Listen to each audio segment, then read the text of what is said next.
Hello दोस्तों, आज हम देखेंगे कैसे कोल्ड वॉर के समय इंडिया यूएसएसआर का प्लेग्राउंड बन गया था। यह वीडियो में भी थोड़ा हैवी हो सकता है, बट मैं कोशिश करूंगा इसको लाइट रखने की। चलिए स्टार्ट करते हैं। Part 1, the special relationship with India.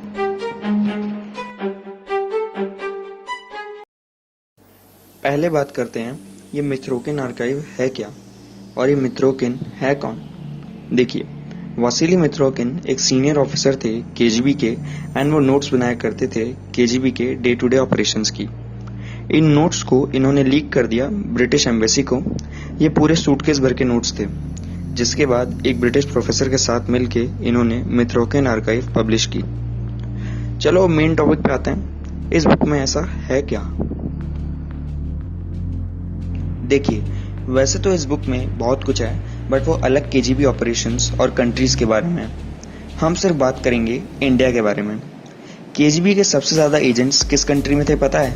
India में। और स्टालिन तो इंडिया को इंपेरियलिस्ट पपेट कहता था। इन्होंने गांधी के बारे में भी कुछ ऐसा ही कहा था कि गांधी ने इंडिया के लोगों को धोखा दिया है और ब्रिटिशर्स की हेल्प की है as a agent. Gandhi ji के ऊपर एक अलग वीडियो लाऊंगा, वो भी काफी मस्त है। 1950s में नेहरू गवर्नमेंट की शुरुआत में केजीबी चाहती थी कि communist party of India power में आ जाए, as per the head of IB B N Malik.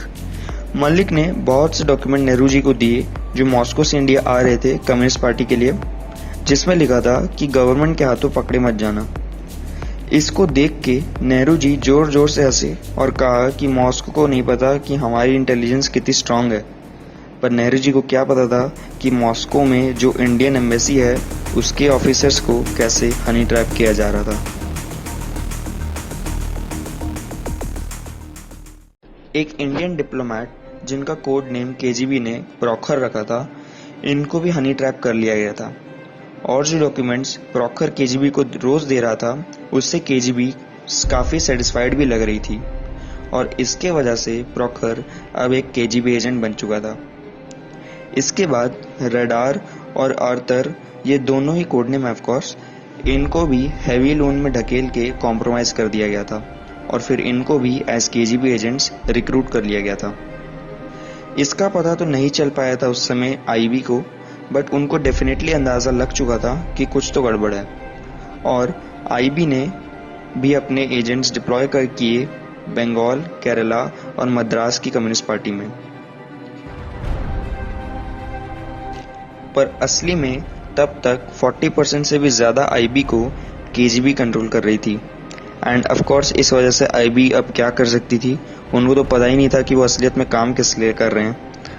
1956 में जब अमेरिका और पाकिस्तान बहुत क्लोजली काम कर रहे थे, उस समय इंडिया भी मजबूर हो गया यूएसएसआर की तरफ जाने के लिए, जिसके बाद नेहरू जी ने यूरोप के इजिप्ट में इन्वेड करने की बहुत आलोचना की, पर उसी समय यूएसएसआर के हंगरी इन्वेजन के बारे में कुछ नहीं बोले।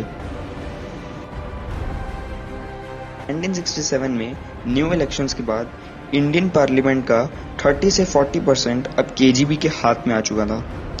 कांग्रेस के कुछ लीडर्स जैसे मोरारजी देसाई और कामराज, इनको पता चल गया था इसके बारे में और इसलिए इन्होंने एक ग्रुप बनाया कांग्रेस के अंदर ही अगेंस्ट इंदिरा गांधी, जिसके वजह से अब कांग्रेस बंटवारे की ओर बढ़ रही थी। मिसेस गांधी ने इस ग्रुप के अगेंस्ट लेफ्ट विंग सपोर्ट के चलते जीत हासिल कर ली थी, जिसके बाद इन्होंने 14 कमर्शियल बैंक्स नेशनलाइज कर दिए। देसाई को भी फाइनेंस मिनिस्टर की पोस्ट से हटा दिया और इसके बाद देसाई ने डिप्यूटी प्राइम मिनिस्टर की पोस्ट से भी रिजाइन कर दिया। मॉस्को और कम्युनिस्ट पार्टी ऑफ इंडिया का पूरा सपोर्ट मिसेस गांधी अब एंजॉय कर रही थी।